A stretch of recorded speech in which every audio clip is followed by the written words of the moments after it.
So one of the things that we've been hearing from Trump and Stephen Miller is, we're going after the criminals. We're going after the gangsters, the thugs, the criminals. That's who we're, the rapists, the murderers. This is who we're deporting. Now, we happen to know, based on the data and based on the facts, that is not true. That is not who they're going after. 92% of the people they're going after don't even have a criminal record. You have Stephen Miller did, a meeting with ICE officers, and he told them, don't do the hard work of going after, like, America's Most Wanted. No, go to the 7-Elevens, go to the Home Depots, go to the hair salons, go round up the grandmas and the grandpas, and, like, just we care more about quantity, not quality, right? And so this was a lie when they said, oh, we're only going after the worst of the worst, right?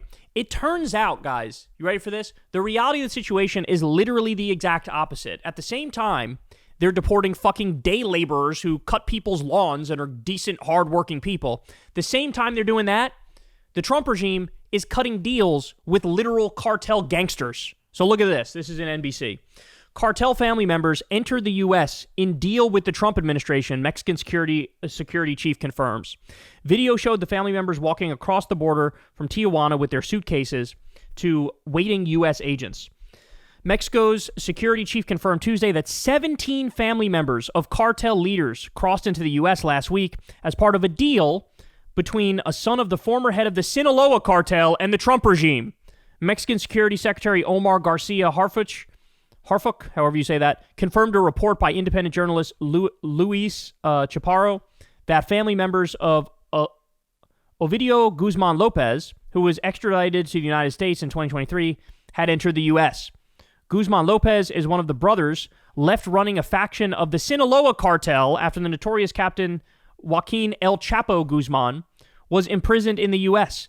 Video showed the family members walking across the border from Tijuana with their suitcases to waiting U.S. agents. Rumors had circulated last week that the younger Guzman would plead guilty to avoid trial for several drug trafficking charges in the U.S. after being extradited in 2023. Garcia Harfuch confirmed the family members crossing in a radio interview and said it was clear to Mexican authorities that they were doing so after negotiations between Guzman Lopez and the U.S. government. He believed that was the case because the former cartel boss, whose lawyer said in January he had entered negotiations with U.S. authorities, had been pointing fingers at members of other criminal organizations, likely as part of a cooperation agreement. So if you guys remember, we talked about this in the context of Nayib Bukele, the dictator of El Salvador. And Bukele liked to portray himself as this tough-on-crime guy who cleaned up the streets of El Salvador. But it turns out he also did a similar thing. He cut a deal with some of the worst gangsters in El Salvador, and he wanted to keep that secret. So the Trump regime had to make a deal with him to release certain gangsters because those gangsters were going to squeal and tell the whole story about Bukele and how he's involved with the gangs. And so Trump made a deal where he released those people and sent them back to El Salvador. And it was this whole big scandal about how here's this guy who pretends like he's so tough on crime and he's like, the savior of El Salvador. But really he was just cutting corrupt backroom deals with the exact gangsters that he's pretending to be tough on. Right? Now we get the word. Trump's doing the same shit. Cutting some sort of a deal with the family of El Chapo, letting all of those people into this country. At the same time, you're rounding up innocent people and sending them to fucking slave labor camps and gulags and concentration camps and CCOD and fucking Guantanamo Bay and Alligator Alcatraz. They're rounding up like American citizens and deporting them. At the same time, they're swinging the door wide open for cartel narco-terrorists to come in this country and stay in this country. What the fuck? I mean, what is there to say about this? Like, everything about this administration is backwards. Everything about their morality is completely and utterly inverted. I don't know how it's possible, but they've somehow found a way to be wrong about literally everything. They're wrong about everything.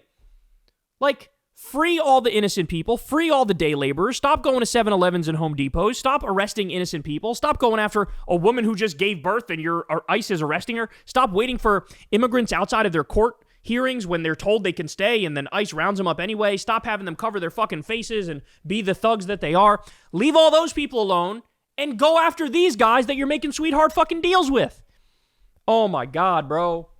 Jesus fucking Christ. Everything about this regime is bullshit, fluff, and marketing. We're going to be the best. We're going to be the greatest. This is the golden age of America. It's all fucking PR, fluff, marketing, advertising horse shit to try to basically put lipstick on a pig and make everybody think, oh, the most successful administration. Like, are you kidding me? They haven't done a single thing that's positive, dog. Not a single fucking thing that's positive. And now you know about this, which makes you wonder, who the fuck else are they cutting deals with, and what kind of deals are they cutting, right? Not surprising, this is the guy who's the most corrupt American president in U.S. history. I wouldn't be surprised if he's getting a piece of the fucking Sinaloa cartel action, dog.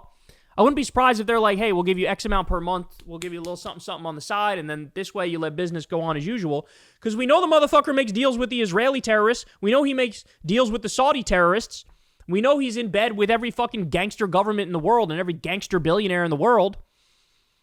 I mean, what kind of a guy launches a scam crypto coin and robs his own supporters, right? A fucking con man does. And so here's the con man making a deal with other fucking con men and gangsters. Truly is disgusting, man. Truly, I say this all the time, but I wish hell was real so these people could experience it. Hey, y'all, do me a favor and like and subscribe. It helps out big time in the algorithm. Click the bell as well for notifications when videos drop, and watch that video on screen right now. You know you want to.